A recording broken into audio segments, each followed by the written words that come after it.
emang sih udah banyak tipe cerita yang protagonisnya OP tapi cuma mau hidup santai di dunia fantasi aja. Tapi mungkin karena di sini protagonisnya anak kecil dan kayaknya dia bakalan bikin banyak masalah ke para iblis, terutama Lucifer, jadi gue tertarik sih sama ceritanya.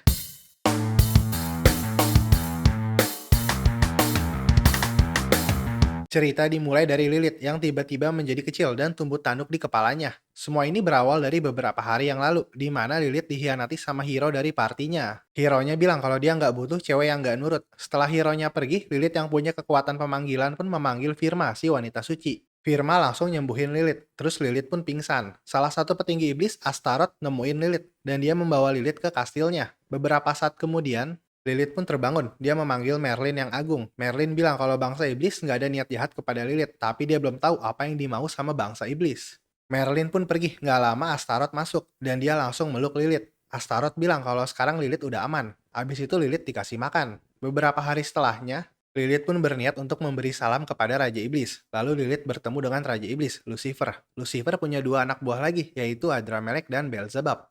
Lilith diminta untuk mendemonstrasikan kekuatannya. Lilith pun memanggil semua pelayannya. Semua yang ada di situ pada kaget. Lucifer bingung kenapa Lilith dikhianatin sama hero. Lilith mikir mungkin karena Lilith nggak mau nurut untuk tidur bareng hero-nya. Lilith juga bilang kalau dia merahasiakan kekuatannya. Jadi selain empat petinggi iblis ini nggak ada yang tahu kekuatannya Lilith. Astaroth pun bertanya, sehabis ini kemana Lilith akan pergi? Lilith bingung karena dia nggak mau pulang ke rumah. Dia takut kalau ayahnya tahu kebenarannya, ayahnya akan berantem sama hero dan masalahnya bisa menjadi besar.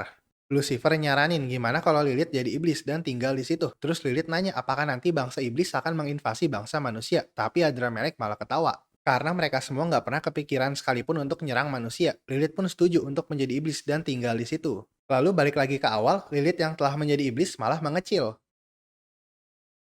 Nah, itu chapter 1 dari manga Yojo Muso. Nakamani Uragi Rareta Shoukanshi Mazoku no Ojo Ninate Ere Shoukan Dede Kiai Slow Life wo Okuru. Kalau kependekannya Yojo Muso aja. Manga ini adaptasi dari LN ya. Pas gue buat video ini udah ada sampai 10 chapter. Tapi yang terjemahannya baru adanya cuma satu chapter aja. Makanya gue juga baru buat videonya sekarang. Oke, gue juga udah baca chapter satunya. Dan sekarang gue mau ngasih impresi gue dari manga Yojo Muso Nakamani Uragi Rareta Shoukanshi Mazoku no Ojo Ninate Ere Shoukan Dede Kiai Slow Life wo Okuru.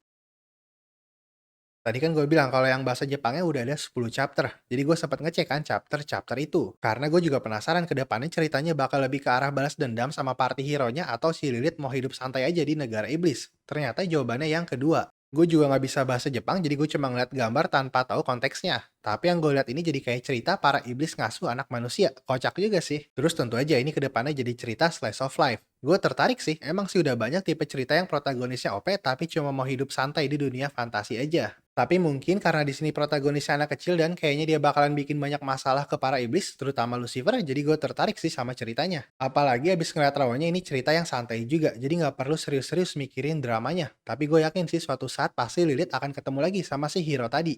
BTW, walaupun sebenarnya gue juga kesel sama karakter hero-nya, tapi gue nggak terlalu peduli aja sama karakter hero-nya. Karena ya dia juga baru muncul gitu doang. Dan kalau dia ketemu sama Lilith lagi juga dijamin dia bakal kalah telak. Jadi gue nggak peduli aja sama karakter hero-nya. Daripada hero-nya, malah gue lebih tertarik sama momen kalau Lilith ketemu lagi sama keluarganya. Karena dari chapter satunya kelihatannya bapaknya Lilith sayang banget sama si Lilith. Jadi ya gue penasaran aja pas mereka berdua ketemu bakal jadi kayak gimana. Terus dari gambarnya lumayan sih, dibilang bagus banget mah enggak, tapi dibilang jelek juga enggak. Karena gambarnya masih bisa dinikmatin pas baca. Jadi gue bisa dipastiin masih akan baca terus.